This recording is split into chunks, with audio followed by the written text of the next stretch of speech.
Halo warga intelektual sekalian. Guys, Gajah Hussein sedang mengalami permasalahan yang sangat-sangat pelik guys. Sangat-sangat luar biasa. Apa itu permasalahannya? Gajah Hussein tertahan di Timur Tengah. Dia nggak bisa pulang ke Konoha gitu ya. Perang Amerika Israel dan melawan Iran ini kayaknya bakal panjang, dan berbuntutnya ini akan melihat kondisi penerbangan yang banyak ditutup Uni Emirat Arab, Qatar, Oman, dan beberapa negara lain. Kemungkinan kita akan terjebak di sini. Kenapa dia pulang ke Konoha? Apakah Gajah Hussein ini sudah kehabisan donasi gitu ya? Sudah kehabisan duit gitu sehingga dia pengen bikin hoax lagi di Konoha gitu? Bagaimana fakta yang sebenarnya? Jadi kalau saya perhatikan Gajah Hussein ini, ya kalau saya melihat wajah daripada Gajah Hussein ini, saya langsung teringat dengan kardus Supermi gitu ya. Mohon maaf bagi yang videonya, mohon maaf. Kenapa? Karena di pikiran saya itu donasi, dan donasi. Mohon maaf bagi yang videonya. Saya yakin Gajah Hussein ini adalah orang yang baik ya. Tapi mungkin dia dipengaruhi oleh lingkungan gitu ya. Maksudnya baik sama seiman maksudnya ya. Bukan yang beda iman ya. Saya yakin Gajah Hussein ini baik banget dengan yang seiman gitu ya. Yang seagama gitu ya. Tapi kalau beda iman, beda kepercayaan ya, beda pandangan, beda pendapat, beda negara ya, mungkin saja dia tidak baik ya. Jadi baik versi Gajah Hussein ini adalah baik versi yang dipilih-pilih gitu ya. Kemudian selain itu Gajah Hussein mengatakan ternyata Ayatollah Khamenei ini meninggal dengan syahid guys. Wow, luar biasa. Dia mengatakan seperti itu. Nah yang jadi pertanyaan, kenapa dia beda sendiri? Kenapa dia mengatakan Ayatollah Khamenei ini mati syahid gitu? Apakah karena dia Syiah? Apakah Gajah Hussein ini Syiah sebenarnya selama ini? Bagaimana fakta yang sebenarnya? Kemudian, kenapa banyak warga Konoha menganggap bahwa Ayatollah Khamenei ini mati syahid gitu? Padahal kan Ayatollah Khamenei kan punya kejahatan yang sangat luar biasa. Bahkan pemenang Piala Nobel di Iran itu dikerangkeng sama Ayatollah Khamenei, diborgol sama dia, dipenjara bertahun-tahun ya. Bayangkan orang yang menangkan Piala Nobel, orang yang sangat jenius, orang yang sangat luar biasa, tapi dikerangkeng sama dia, diborgol sama dia. Nah yang jadi pertanyaan, apakah Ayatollah Khamenei orang yang baik atau tidak? Jadi ini pro dan kontra ya. Saya tidak berpihak pada siapapun di sini ya. Saya tidak berpihak pada agama tertentu di sini ya. Jangan berpikir bahwa saya itu oten ya. Jangan berpikir bahwa saya itu pro Israel dan pro Amerika ya. Nah yang jadi pertanyaan, kenapa Gajah Hussein ini mengatakan bahwa Ayatollah Khamenei itu mati syahid? Apakah Ayatollah Khamenei mati syahid atau tidak?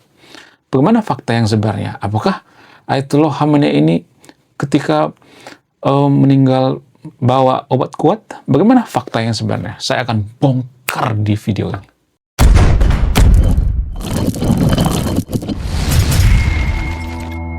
Jadi gini guys, biasanya umat muslim itu ya, mohon maaf bagi yang nonton video ini, nggak semuanya umat muslim jahat ya, ada juga yang baik ya, walaupun jumlahnya minoritas ya. Jadi biasanya umat muslim itu akan mengatakan ya semua kehendak Allah gitu ya. Kalau misalnya mereka menghadapi perang, biasanya mereka mengatakan, oh semua kehendak Allah, takdir ya, nasib kita semuanya ditentukan oleh Allah. Nah yang jadi pertanyaan, sekarang ini kan para orang-orang yang naik haji, kemudian yang pulang umroh dan sebagainya, mereka kan tertahan di Timur Tengah tuh ya, termasuk si Gajah donasi ini atau Hussein donasi ini.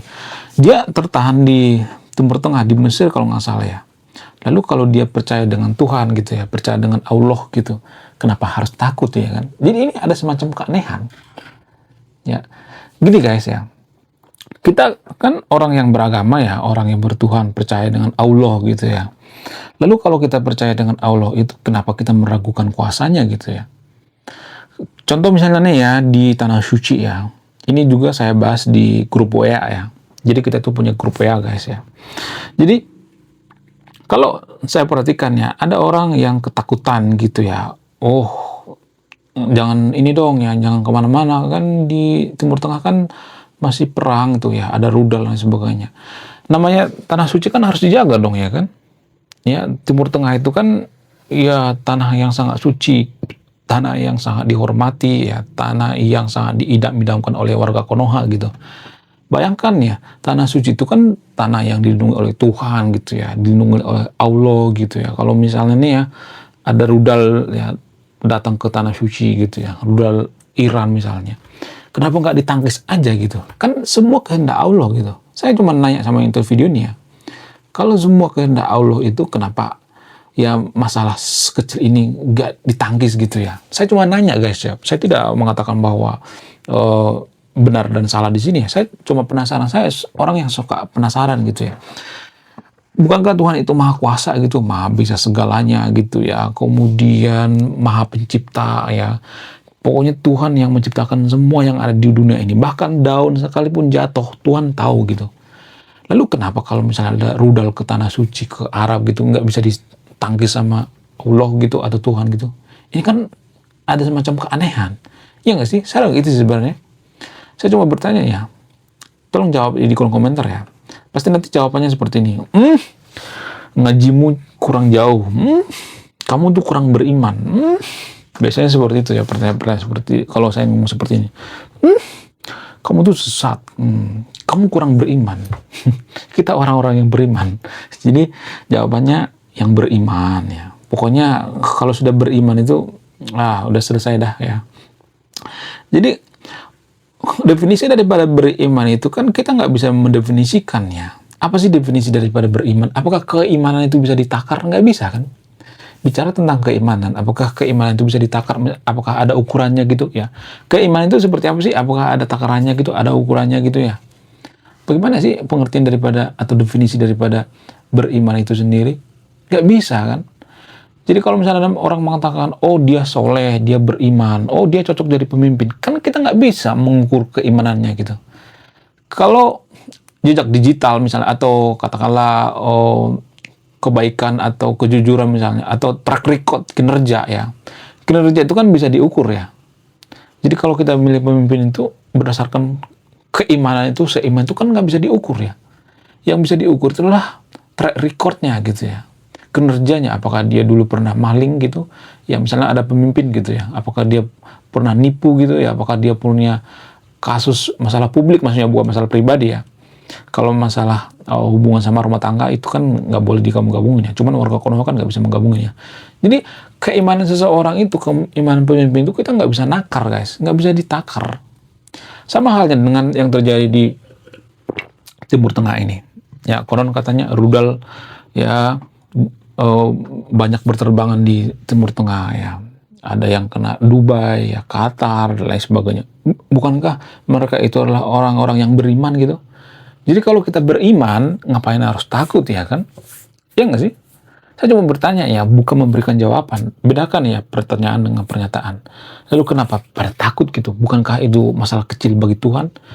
Ya, jangan-jangan sebenarnya kita itu sebenarnya bertuhan itu ya cuman di bibir doang ya kan. Kalau kita benar-benar bertuhan ya udah gitu ya. Kemudian kalau misalnya terjadi perang ya, kenapa ya kalau misalnya ada mengatakan ya kalau terjadi perang itu ya kalau kita menang atas seizin Allah ya kita pasti menang gitu. Lalu kalau ada prinsip seperti ini, kenapa bukan pemuka agama yang disuruh perang gitu kan? Karena kalau misalnya doa gitu ya, menangkis rudal gitu ya, menangkis nuklir gitu ya, atau bisa menang, kenapa kita nggak suruh aja pemuka agama perang gitu ya, di garda terdepan gitu ya. Dia memimpin doa gitu ya, supaya rudal-rudalnya ditangkis gitu. Kenapa nggak seperti itu? Ini kan pemikiran-pemikiran yang sangat sederhana, tapi jarang kita sadari gitu ya. Kenapa pertanyaan ini aneh? Apa alasannya? Nah, saya akan bongkar di sini. Jadi waktu kecil, ya waktu kita umur 2 tahun, 3 tahun, sudah mulai bicara, biasanya kita sering bertanya kan sama orang tua, sama teman-teman kita, ya, teman lingkungan dan sebagainya ya. Biasanya kan banyak tanya ya. Nah di situ tuh ya, di situ tuh kita biasanya diputus gitu ya, berpikir kritis kita. Jadi kalau ada anak kecil yang bertanya sama papanya, mamanya, biasanya papanya ngomongin seperti, oh kamu banyak pertanyaan, jangan banyak nanya gitu ya, jangan nanya yang aneh-aneh gitu ya. Jadi kalau dari kecil seperti itu kita dibiasakan, tradisi kita seperti itu di Indonesia, maka ketika saya bertanya, bukankah Tuhan itu maha kuasa, maha segalanya, maha pencipta, lalu kenapa takut dengan nuklir gitu? Kenapa takut dengan rudal gitu ya? Ya kan? Bukankah kita dilindungi oleh Allah gitu? Bukankah tanah suci itu dilindungi oleh Allah? Kalau saya ngomong nanya seperti ini terkesan asing gitu. Karena apa? Karena dari kecil kita sudah dimatikan gitu ya. Cara berpikir kritis kita sudah dimatikan gitu.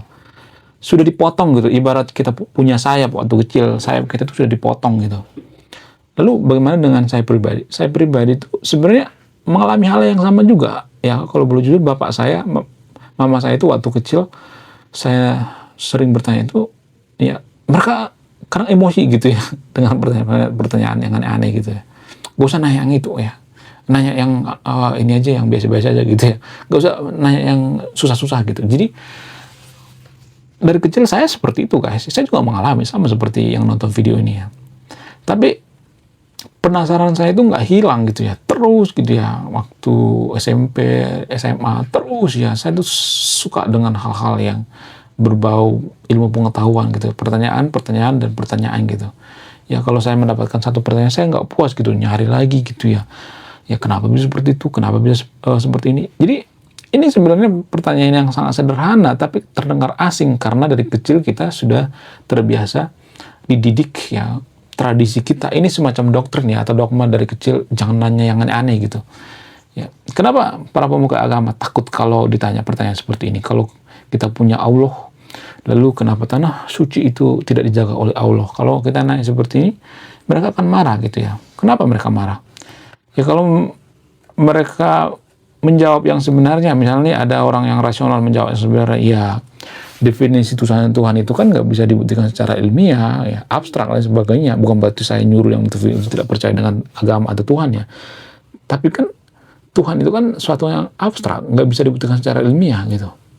Sehingga kalau ada rudal ya bisa aja nggak ditangkis gitu ya. Karena nggak bisa dibuktikan secara ilmiah. Bukan berarti saya mengatakan Tuhan tidak ada ya.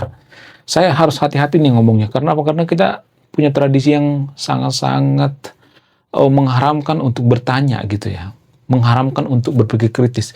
Jadi kita itu pengen jadi negara maju, ya kita jadi seperti Eropa. Padahal kita mengharamkan yang namanya berpikir kritis. Bahkan filsafat juga diharamkan di Konoha tanpa kita sadari. Filsafat itu diharamkan guys.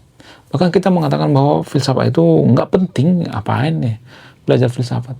Jadi ada prinsip semacam itu kalau saya perhatikan di Konoha. Kenapa bisa seperti itu? Karena kita terbiasa berpikir kritis gitu ya. Jadi saya naik sama yang tervideo ini ya. Kalau Tuhan itu maha kuasa, kalau Allah maha kuasa, kenapa tanah suci nggak dijaga gitu? Apakah Tuhan lagi santai-santai di atas gitu ya, lagi ngerokok-ngerokok gitu ya? Ketika Israel serang Iran ya, Tuhan di atas itu bingung mau bela siapa gitu ya, lagi kongko-kongko di atas ya, nongkrong-nongkrong di atas, santuy-santuy gitu ya kan. Kita nggak tahu ya kan. Kemudian bagaimana dengan Gajah Hussein ini? Kenapa dia nggak berani gitu ya? Dia kan punya Allah tuh ya, punya Tuhan gitu. Harusnya ya jangan takut dong ya. Terobos ya kan? Ya nggak sih? Jadi menurut keyakinan saya, Gajah Hussein inilah orang yang sangat penakut. Sangat penakut.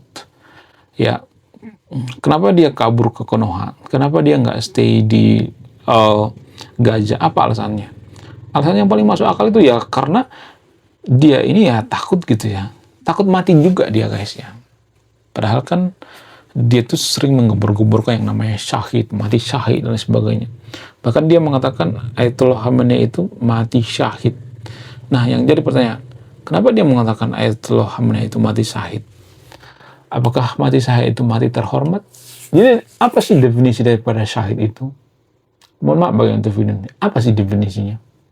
Apakah definisinya itu mati terhormat gitu? Apa sih definisi mati terhormat gitu? Ya, jadi kita harus mengerti dulu ya definisi mati terhormat. Kalau misalnya mengatakan bahwa Ayatollah Khamenei mati terhormat, lalu kenapa dia punya dosa yang sangat luar biasa gitu ya? Membunuh orang yang tidak sepaham dengannya. Ada ratusan ribu orang yang dibunuh, ya sampai jutaan gitu di Irak, di Iran dan sebagainya. Ada banyak ya. Belum lagi di Yaman dan sebagainya. Pokoknya kacau deh pokoknya ya. Nah, yang jadi pertanyaan, apakah Ayatollah ini bisa disebut pahlawan atau penjahat? Silakan simpulkan sendiri ya. Saya tidak akan menyimpulkannya. Kalau saya menyimpulkan itu artinya saya berpihak. Saya nggak mau berpihak ya. Apakah Gajah Hussein ini Syiah? Apakah dia tuh selama ini Syiah dan sebagainya? Silakan simpulkan sendiri ya. Saya tidak akan berpihak. Kemudian ada satu keanehan ketika Israel menyerang Iran, guys. Apa itu? Syiah dan Sunni bersatu. Padahal kan selama ini mereka jarang bersatu ya. Nah, sering gotok-gotokan gitu. Kenapa bisa seperti itu? Apa alasannya? Kenapa mereka bersatu? Ya karena mereka punya musuh yang sama, yaitu Yahudi ya. Zionis gitu. Walaupun definisi dari Zionis itu kan kita tidak bisa mendefinisikan gitu ya. Itu kan termasuk ledekan sebenarnya ya. Ejekan gitu. Nah, yang jadi pertanyaan, kenapa tidak ada perdamaian antara Sunni dan Syiah? Kenapa perdamaian mereka itu pada saat mereka punya musuh yang sama gitu? Apa alasannya? Harusnya ini dong ya, ada perdamaian. Sunni dan Syiah itu, ya kemarin di grup WA ada yang nanya tuh ya, saudara saya, Pak Bastian kalau nggak salah. Dia nanya, ya apa sih pengertian daripada Sunni dan Syiah ini, kenapa mereka perang-perangan gitu. Jadi Sunni dan Syiah itu sama seperti Kristen Katolik dengan Protestan. Zaman dulu Kristen Katolik dan Protestan itu kutuk-kutukan, perang-perangan. Ya karena mereka sudah dewasa, mereka sudah nggak mau lagi perang, sehingga mereka damai gitu dengan perjanjian Westphalia. Sementara Sunni dan Syiah sampai sekarang kan belum ada perjanjian. Ya mudah-mudahan lah gitu, damai gitu ya. Jangan ada golong-golongan lah gitu ya. Golong-golongan itulah sebenarnya yang bikin kita terkotak-kotak gitu ya, seagama, beda pandangan, beda aliran, tapi saling bermusuhan gitu ya. Saling menjelekkan satu sama lain. Apa-apaan coba, kapan majunya coba kalau kita saling menjelekkan satu sama lain. Ngaco yang ada. Ya. Kemudian selain itu, kalau saya perhatikan di Indonesia, biasanya Syiah itu agak sedikit dijelekin kalau saya perhatikan. Padahal kan sama aja sebenarnya, sama-sama Muslim kan. Sementara di Indonesia nggak ada tuh ya, kalau saya perhatikan antara Kristen Katolik dan Protestan itu gotok-gotokan gitu, nggak ada. Biasa aja, santuy aja gitu. Bahkan orang Protestan juga ya gereja ke Katolik biasa aja, nggak ada larangan gitu. Ya kemudian orang Katolik ya nikah dengan orang Protestan juga biasa aja, nggak ada larangan gitu. Ya, mungkin gimana? Apakah persatuan daripada Sunni dan Syiah ini karena mereka punya musuh yang sama? Apakah persatuan mereka ini akan lama atau tidak? Biasanya enggak. Persatuan yang disatukan karena permusuhan itu enggak akan lama. Itu cuma semu, karena persatuan mereka itu adalah emosional, bukan karena kesadaran. Jadi kita sebagai warga Konoha harus berkesadaran, harus berkritis gitu ya. Oke, sekian video ini ya. Terima kasih sudah memahami. Saya kaum intelektual, salam rasional.